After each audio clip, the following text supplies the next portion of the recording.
આ જે ભાગ રહ્યો ને આને તમારે નાકમાં આમ ટાઈટ લગાવવાનો છે. આમ આ પેલા એમને ઊભા રહીએ ત્યારે જ જોઈ લેજો કે આ બરાબર મારાથી ટાઈટ બેસે છે કે બરાબર. હવે પાણીનો નિયમ શું છે? જે બાજુ ઢાળ હોય એ બાજુ જાય. આપણે વાડીમાં ક્યારા પાવો હોય શું કરી ધોળીઓ કરી એ બાજુ કરી આમ કે ભાઈ આ એવી રીતે ઢાળવાળું એમાં આપણે પાણી પેલા કરતા. તો આ પાણી છે ને નાકમાં ચડાવવું શું કરવું પડે? આપણે આમ કરવું પડે ને બરાબર, નમવું પડે.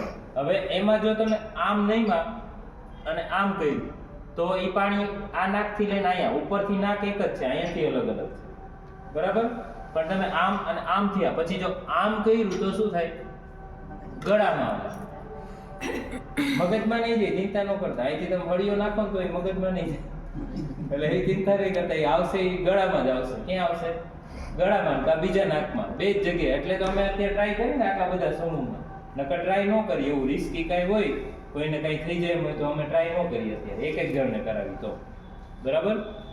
તો આમાં તમારે ઝૂકવાનું કેવી રીતના છે? એક આમ એટલે આ આગળ ઝૂક્યા પછી આમ, સમજાણું? આ નાકેથી મારે અહીંયા લેવું છે. એટલે હવે જો હું આમાં ઊંચું જોઈ જઈશ તો એ પાણી નાક અહીંયા આવવાની જગ્યાએ ગળામાં વહી જશે. ગળામાં વહી જાય તો કંઈ ચિંતા નથી, પણ મોઢાથી કાઢી નાખવાનું. રેડી? પછી આ લગાવ્યું, આ ઝૂકા, પછી આ પોટ જ્યારે ઊંચો કરો ને, આ પાત્ર જ્યારે આમ ઊંચું કરો પછી એક વખત નાકથી થોડો શ્વાસ છોડવાનો ટ્રાય કરવાની, એટલે બીજા નાકથી પાણી ચાલુ થઈ જશે બરાબર. પછી મોઢું ખુલ્લું રાખવાનું છે, મોઢાથી શ્વાસની ક્રિયા ચાલુ રહેશે.